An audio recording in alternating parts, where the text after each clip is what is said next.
Today was my last shift at the fulfillment center. I actually just got back to the studio and I wanted to just do a quick video on my experience there, some things that I learned, and some tips that I have for you when you order online for the future. So about several weeks ago, I applied to be a fulfillment center associate, which was really tough because all my adult life, I've been my own boss. I've done my own business. So to go and work on someone else's schedule and do what they tell me to do was hard initially. But I decided that, you know what, I'm going to be the best employee or the most ideal employee possible, because since I have been a boss, if you will, I had an idea of the kind of employees I would like to have for me, so I decided I will be that type of employee there.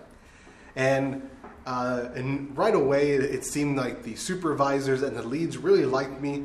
They came up to me, and when there was a real need or things started to get a little chaotic, they would send me to that area to get taken care of.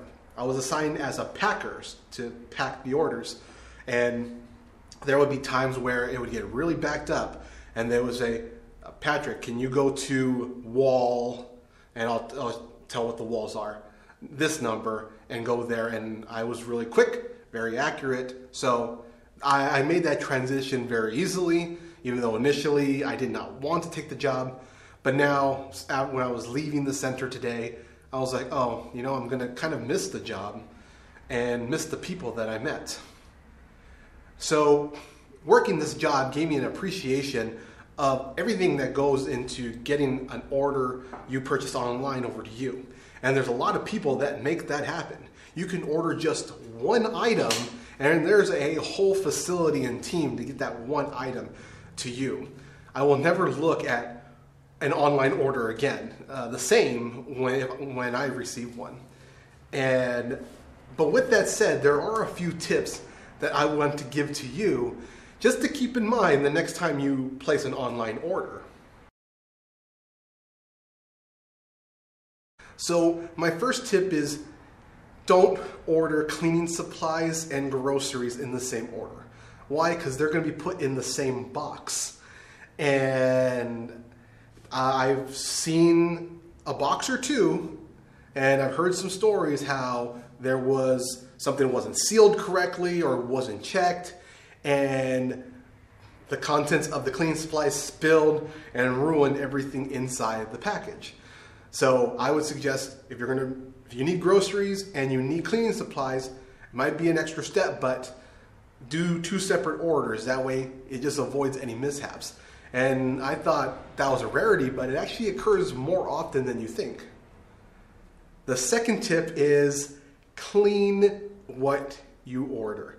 Once you get your package, do yourself a favor and do a quick wipe down of it, especially if it's something you're going to put to your mouth or wash your hands afterward, because there have been at least 5 pairs of hands that handled your product before it got to you. Someone who stocked it, someone who picked it, someone who put it on the conveyor belt, someone who sorted the orders, and then eventually me, the packer, who put it in the box. So 5 pairs of hands touched your product before it got to you. Now, we're wearing gloves. We're required to wear gloves, and since it was a pandemic, we were also required to wear a mask. But we're all wearing gloves, but we're wearing the same pair of gloves for the 10-hour shift. And we're touching multiple products, we're touching multiple surfaces, and I'll admit, the gloves look kind of dirty by the end of the day. And some, we use the same gloves for 2 or 3 shifts. So when you get your order, do yourself a favor, do a quick wipe down. Don't freak out, but I know for me at least, I will be wiping down any products I receive online. Another one is, if you have an order that has a certain amount of quantity to it, double check the quantity before you just assume everything's there. I can't tell you how many times I would get a packet that says, 16 in here or 24, and I would count, 1 will be missing, 2 will be missing. And I've heard that other associates would just kind of put it in there and let it go and let them figure it out at another time. But I would see it, I would take it to the lead, and I would say, hey, we have something missing in here, and we would reorder another one. So it happens quite a bit where, like, I had 2 packages of highlighters. They were supposed to be 16 each. One had 15, one had 14. I had a case of water. There were supposed to be 24. There were 23. And some associates that are not particularly looking for that, well, that will pass right by them. So double check if you have those type of orders. And number 3, I would avoid buying, I wouldn't avoid buying it, but just keep in mind, expect your product when you get it.